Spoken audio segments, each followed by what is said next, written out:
Escrituras. Lembremos que o Sinédrio era composto de judeus especialistas na Bíblia, no Antigo Testamento, conheciam a Bíblia de cor. Estevão também conhece, então eles têm uma base em comum. Eles podem discutir, porque eles partem da mesma origem, da mesma fonte que é a Escritura. Então vamos lá, no verso 1, o sumo sacerdote questiona Estevão sobre as acusações. Então o sumo sacerdote, que era o presidente lá do Sinédrio, perguntou a Estevão: isso de fato é assim? Você está realmente dizendo que Jesus vai destruir o templo? Você está dizendo que Jesus vai mudar os costumes de Moisés? Você está blasfemando contra Deus e contra Moisés? A resposta de Estevão está aí no verso 2. Ele respondeu: irmãos e pais, escutem o que eu vou dizer. Notem o respeito com que ele se dirige às autoridades, apesar de discordar delas, mas com respeito, e ainda se considerando parte do povo de Deus. São seus irmãos, são judeus, era assim que os judeus se tratavam, como irmãos. E pais era o nome que se usava para as autoridades, por conta do respeito e da idade, especialmente os membros do Sinédrio, que eram anciãos de Israel. E a resposta dele, então, aqui é esse resumo. Ele começa contando como Deus apareceu a Abraão e o chamou para uma terra que lhe mostraria. E Deus apareceu a Abraão lá em Ur dos Caldeus, versos 2 e 3. Irmãos e pais, escutem: o Deus da glória apareceu a Abraão, nosso pai, quando ele estava na Mesopotâmia. Antes de morar em Harã, ele disse: saia da sua terra, do meio da sua parentela, e vá para a terra que eu lhe mostrarei. Qual a importância disso aqui? É que Deus apareceu a Abraão quando Abraão não estava nem na terra prometida. Então a terra não é importante. Ela tem um lugar na história da redenção, mas ela não é central, porque Deus se revela fora da terra. Deus apareceu, e não foi só uma vez, não. Primeiro apareceu lá em Ur dos Caldeus, e depois que o pai de Abraão morreu, lá em Padã Arã, Deus lhe apareceu de novo, como ele vai dizer no verso seguinte, não é? No verso 4. Então Abraão saiu da terra dos caldeus e foi morar em Harã. E dali, com a morte de seu pai, Deus o trouxe para essa terra em que vocês agora estão morando.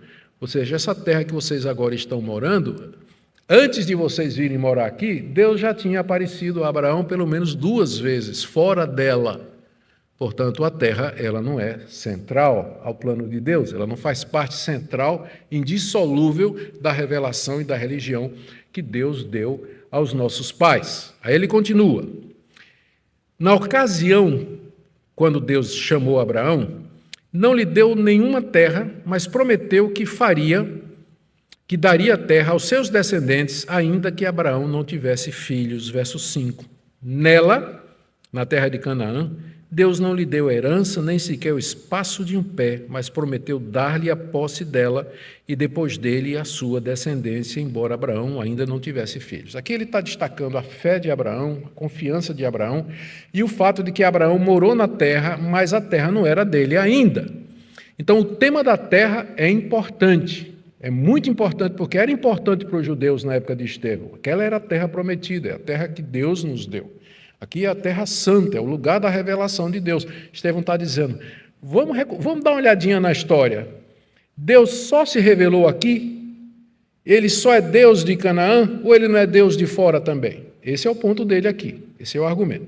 Aí ele continua, que Deus, quando apareceu, avisou a Abraão que ainda teria 400 anos antes que os seus descendentes pudessem herdar aquela terra, e que eles seriam escravizados de uma potência estrangeira, que foi o Egito, mas Deus julgaria o Egito e eles voltariam para aquela terra quando chegasse o tempo certo. Versos 6 e 7. Deus falou que a descendência deles seria peregrina em terra estrangeira. Está vendo? Olha o tema da terra.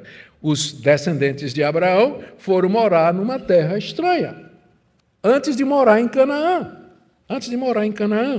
Foram morar numa terra estranha, onde foram escravizados e maltratados durante 400 anos. Verso 7. E Deus disse ainda: castigarei a nação da qual forem escravos, depois disso sairão e me servirão nesse lugar. Então, só depois de toda essa novela que durou 430 anos até Deus aparecer, marcando do tempo que Deus apareceu a Abraão. Só 430 anos depois é que finalmente eles vieram para a terra onde agora estavam. Então, durante esses 430 anos, Deus não deixou de ser Deus. Ele não deixou de se revelar. Ele não deixou de falar com o seu povo, de fazer aliança com o seu povo. E por falar em aliança, verso 8, Deus fez essa aliança com Abraão e lhe deu o sinal da circuncisão. E de Abraão vieram Isaque e Jacó e os 12 patriarcas, todos circuncidados, verso 8. Então lhe deu a aliança da circuncisão, assim Abraão gerou Isaque e o circuncidou no 8º dia, Isaque gerou Jacó e Jacó gerou os 12 patriarcas. Do verso 9 a 10, os filhos de Jacó, os 12, venderam José por inveja ao Egito, mas Deus estava com ele, livrou das suas tribulações e fez com que ele encontrasse graça e favor diante do faraó e acabou como governador do Egito. Versos 9 e 10, vou ler. Os patriarcas, invejosos de José, venderam-no para ser levado para o Egito. Vocês lembram da história? A história da túnica colorida, né? Nós não vamos nem lembrar aqui, porque é bem conhecido.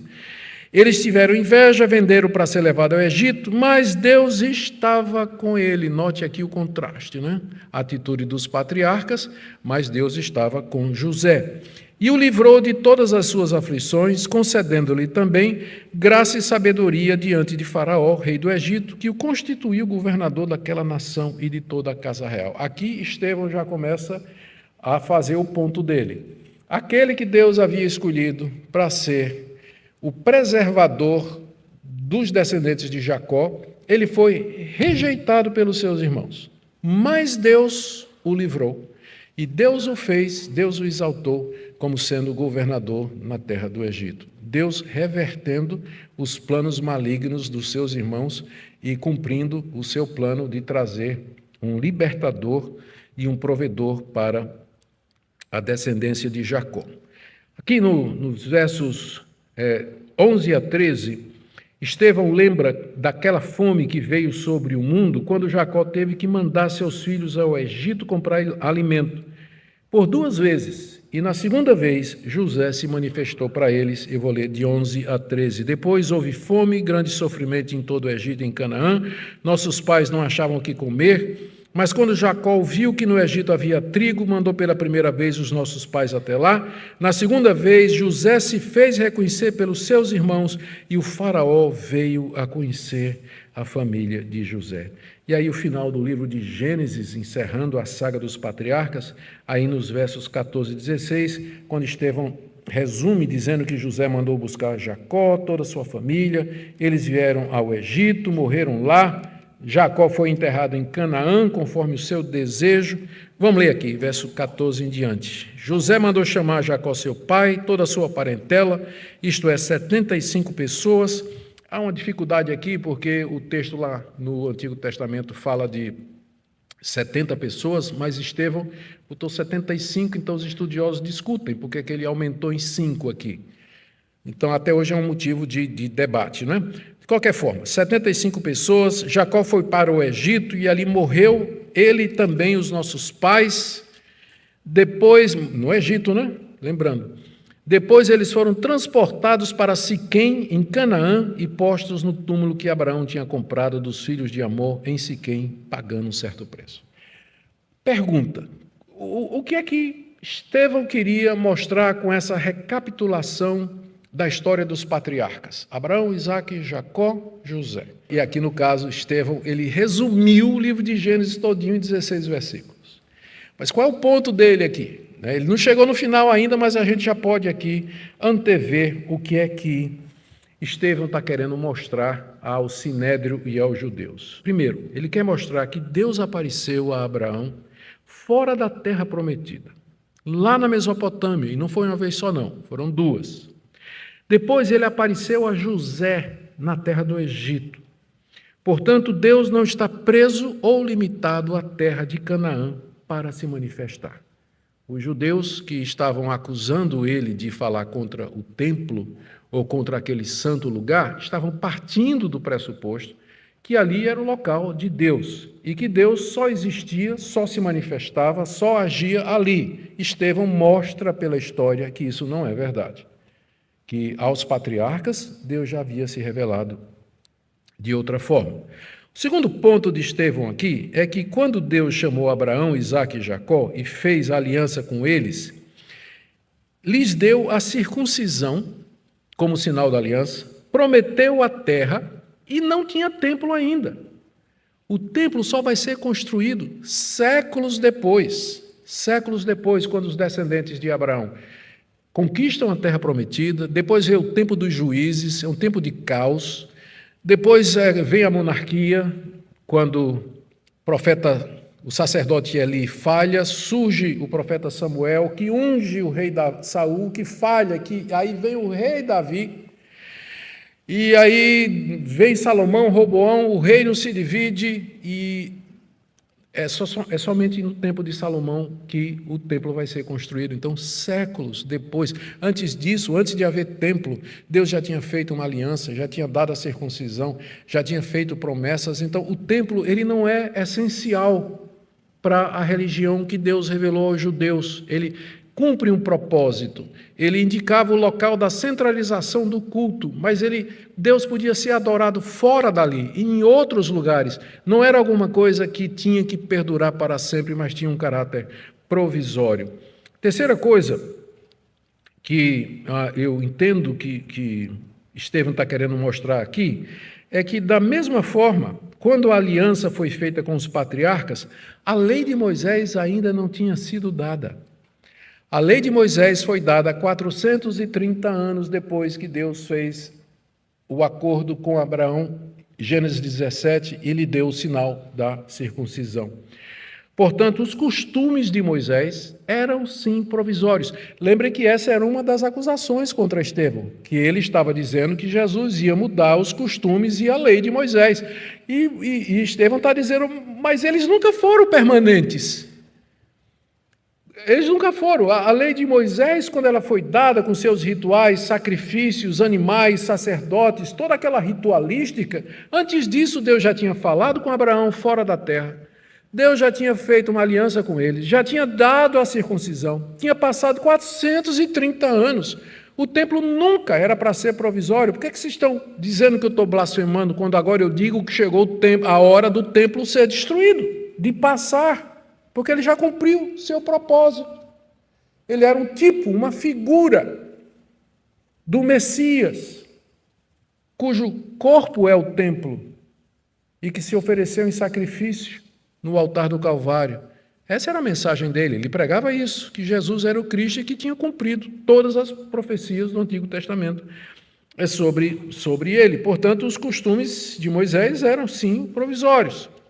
Outro ponto dele aqui é que Deus usou José como instrumento de preservação da descendência de Abraão, Isaque e Jacó, mas foi rejeitado por seus irmãos, cheios de inveja, que o venderam como escravo aos egípcios.